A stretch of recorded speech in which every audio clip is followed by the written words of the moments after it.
Bienvenue sur Vocomédia TV. Si vous aimez notre chaîne, n'oubliez pas de cliquer sur la cloche de notification et de vous abonner pour ne rien rater des dernières actualités. 2022, l'échec officiel de la vaccination. Je n'ai pas été absent mes amis, j'ai été silencieux, car le temps n'était pas aux paroles mais à l'écoute, à l'observation et à l'analyse. J'ai écouté, beaucoup, pendant des heures. J'ai travaillé, j'ai lu, j'ai parcouru les cortèges de manifestations de l'Auvergne à la Normandie.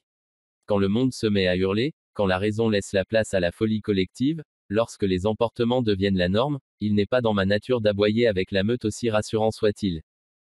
La poussière commence juste à retomber et la rentrée s'annonce explosive à bien des égards. Aujourd'hui, je peux revenir vers vous et vous dire. Il y a ce que je vois, il y a ce que je sais. J'ai vu pendant 2 mois un déchaînement de violence et de haine se déverser sur les écrans, avec des affirmations terribles où il fallait pourrir la vie des non-vaccinés.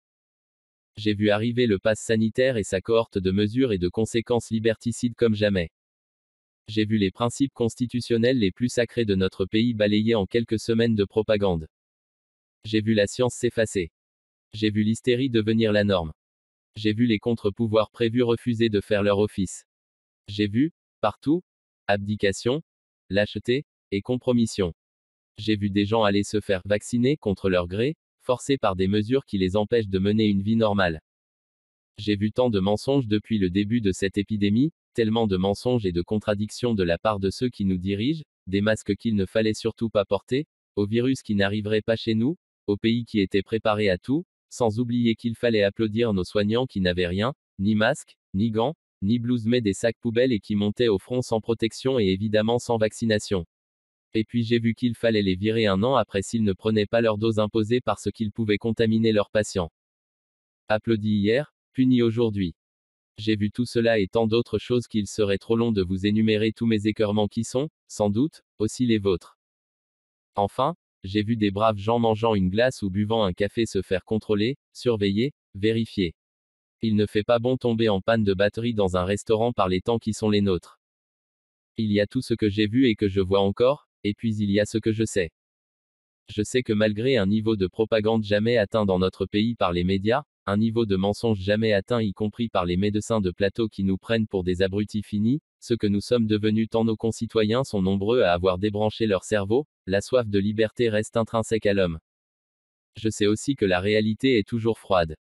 Vous pouvez faire autant de propagande que vous voulez comme en Aix-sur en proclamant que jamais la récolte de blé n'a été aussi importante, dans la vraie vie, les Russes, eux, savaient bien qu'ils ne trouvaient pas une baguette de pain à manger.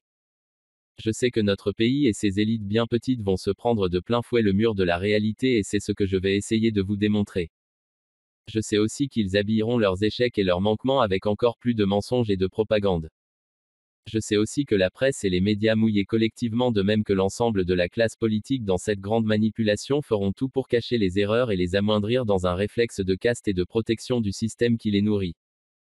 Je sais également qu'il n'y aura aucun retour au monde d'avant, et tous ceux qui pensent qu'il suffit de se faire piquer et vacciner pour que tout cela se termine enfin, se trompent.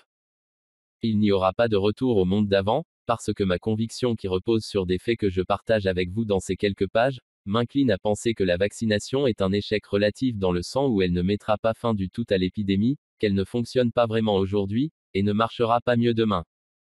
Or, si la vaccination ne fonctionne pas, alors que nous avons, enfin, pas nous, mais les gouvernements et accessoirement les marchés ont tout misé sur une vaccination efficace et une promesse de sortie de crise définitive, que va-t-il se passer? Que nous restera-t-il? Quelles seront les réactions, sociales, politiques et économiques? Cela sera-t-il susceptible d'entraîner un krach boursier par exemple? Va-t-on devoir subir d'autres confinements? Les voyages pourront-ils reprendre? Bref, finalement, presque 2 ans après le début de la pandémie, nous pourrions bien nous rendre compte d'ici moins de 6 mois que la stratégie vaccinale a tout simplement échoué. C'est en tous les cas, à cette hypothèse que viennent de me conduire mes dernières semaines d'analyse et de réflexion. C'est ce que je vous livre dans ce dossier spécial qui évoque la possibilité que l'année 2022 soit celle de l'échec de la vaccination. Il n'y a dans mes propos rien de politique, pas plus que de conseils sur le fait de se faire piquer ou pas. Tel n'est pas mon sujet.